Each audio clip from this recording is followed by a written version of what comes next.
खरं म्हणजे विरोधकांचं यावरून जे काही खऱ्या अर्थाने मी कालही म्हणालो की महाविकास आघाडी नाही तर महाकन्फ्यूज आघाडी आहे.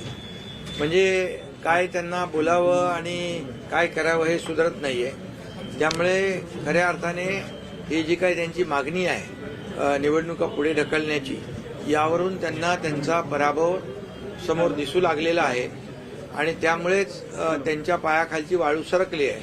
महायुती जिंकणार याची खात्री त्यांना झालेली आहे.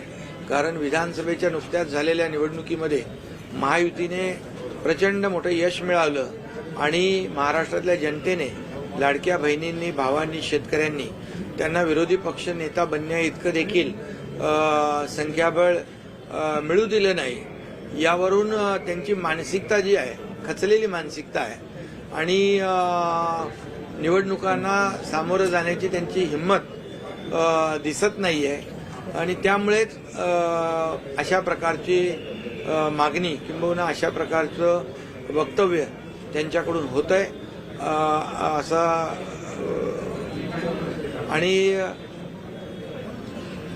या ज्या काही निवडणुका झाल्या, या निवडणुकांमधलं रिझल्ट देखील त्यांनी पाहिलेलं आहे आणि म्हणून मला वाटतं एक त्यांनी पराभव मान्य केलेला आहे आणि यातूनच अशा प्रकारचं त्यांचं अवसान देखील गळालेलं दिसतंय. म्हणून सगळे एकत्र आले. आता सगळे एकत्र आल्यामुळे उलट त्यांना विश्वासाने खात्री पटली पाहिजे होती की आम्ही जिंकू म्हणून, परंतु जिंकण्याची खात्री आणि शाश्वती नाही. महायुती 100% जिंकणार.